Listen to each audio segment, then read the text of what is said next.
পর্দার অন্তরে অবস্থানত আমার সম্মানিত মা ও বোনেরা, হরিণধরা দারুল উলুম মাদ্রাসার 15তম বার্ষিক মাহফিলে আল্লাহ পাক রব্বুল আলামিন আমাদেরকে আসার এবং আলেমদের কাছ থেকে কোরআন এবং হাদিসের কথাগুলো শুনবার, দ্বীনের এবং হিদায়াতের কথা শোনার তৌফিক আল্লাহ আমাদেরকে দান করেছেন। রব্বে কারীমের বড়ই মেহেরবানি। আল্লাহ রব্বুল আলামিনের দরবারে শুকরিয়া আদায় করি, আলহামদুলিল্লাহ। আমি আপনাদের সম্মুখে পবিত্র কোরআনে কারীমের একটি আয়াত এবং আল্লাহ রাসূল সাল্লাল্লাহু আলাইহি ওয়াসাল্লামের একটি হাদিসের মর্মার্থ পাঠ করেছি। এটাকে সামনে রেখে কিছু কথা আমি আপনাদের সম্মুখে আলোচনা করব। রাত যথেষ্ট হয়েছে, আবাসিক এলাকা, খুব দীর্ঘ আলোচনা আমি করব না। আল্লাহ পাক রব্বুল আলামিন আমাদের সকলের জন্য প্রয়োজন, এখন যদি মাথা তুলে হয়, ফায়দা হয়, উপকার হয়, দ্বীনের ফায়দা হয়, এমন কিছু কথা আমাকে বলার তৌফিক আল্লাহ দান করেন। সকলের কাছে আমি সেই দোয়া চাই। মুহতারাম হাজিরিন, আমি যে হাদিসের মর্ম আপনাদের সামনে উপস্থাপন করেছি, সেখানে হযরত রাসূল আকরাম সাল্লাল্লাহু আলাইহি ওয়াসাল্লাম ইরশাদ করেছেন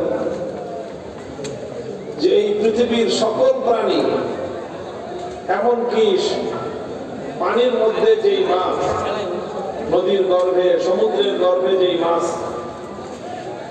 বসবাস করে, গর্তের মধ্যে যে ছোট্ট ক্ষুদ্র পিপিলিকা বসবাস করে, এরা সকলেই, সমগ্র মাখলুকাত, সমগ্র সৃষ্টি জগৎ ওটাও দোয়া করে। আকাশের উড়ন্ত পাখি দোয়া করে, বন জঙ্গলের প্রাণী, হিংস্র জানোয়াররাও দোয়া করে, গরু ছাগল সবাই এক শ্রেণীর মানুষের জন্য দোয়া করে যে আল্লাহ তুমি এদেরকে ভালো রাখো। কেন দোয়া করে? প্রথম কথা হলো কাদের জন্য দোয়া করে, আর দ্বিতীয় কথা হলো কেন দোয়া করে। এটা আমার কথা না, দুনিয়ার কোন মানুষের, সাধারণ মানুষের কথা না, এটা স্বয়ং ওই ব্যক্তির কথা যিনি আল্লাহর পক্ষ থেকে দুনিয়ার মানুষের কাছে সত্য কথা বলার জন্য প্রেরিত হয়েছিলেন। এটা ওই ব্যক্তির কথা যে আসমান জমিন ওলট পালট হতে পারে, যার কথা কোনোদিন ভুল অথবা মিথ্যা হতে পারে না। তিনি হলেন সর্বকালের সর্বশ্রেষ্ঠ সত্যবাদী বিশ্বনবী মুহাম্মদুর রাসূলুল্লাহ সাল্লাল্লাহু আলাইহি ওয়াসাল্লাম।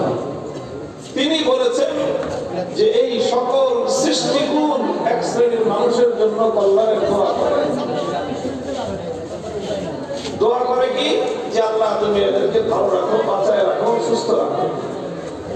তাদের জন্য দোয়া করে আলা মুআল্লিমিন নাস আল খায়র, যারা মানুষকে ভালো কিছু শেখায়, যারা মানুষকে দ্বীনের তালিম দেয়, যারা মানুষকে আল্লাহর কিতাব শিক্ষা দেয়, যারা মানুষকে আল্লাহর সহি বিধিবিধান, আল্লাহর হুকুম আহকামের শিক্ষা যারা মানুষকে দেয়, সেই শিক্ষকদের জন্য কুল কায়নাত, গোটা সৃষ্টি জগৎ তাদের জন্য দোয়া করতে থাকে।